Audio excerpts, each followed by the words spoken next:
It started with something small, a lump on his neck. Easy to ignore, maybe, easy to explain away.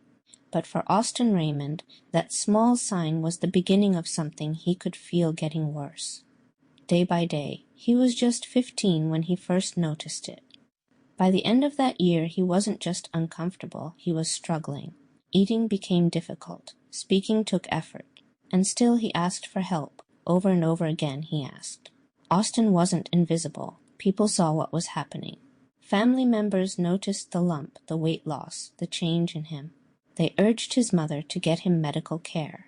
Even Child Protective Services stepped in, telling her he needed to be seen by doctors.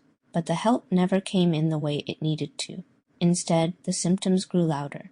The silence around them did too. Austin kept speaking up, even when it became harder to speak at all. At one point, he was so weak, so malnourished, that his weight dropped to just over 80 pounds. And still, he was told he was fine. Eventually, he did make it to a hospital, and that's when the truth came into focus. Doctors diagnosed him with a rare form of throat cancer, one that experts later said may have been treatable, even curable, if it had been addressed earlier. But by then, time had already taken too much.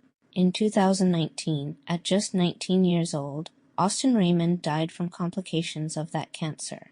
And even after his death, his voice didn't disappear. Because before he died, Austin testified. He told his story. He described what it felt like to know something was wrong and not be heard. That testimony became part of the case that followed. Years later, a jury listened. They heard the timeline, the warnings, the missed chances, and they found his mother guilty of felony murder and child abuse. This week, she was sentenced to life in prison. But for Austin, justice comes with an absence that can't be filled. He was described as someone who put others first. Someone who loved fishing, being outdoors, and watching baseball. The kind of person who still showed kindness even when he needed it most. And maybe that's the part that stays with you. Because this wasn't just about what happened. It's about what didn't happen, when it mattered most.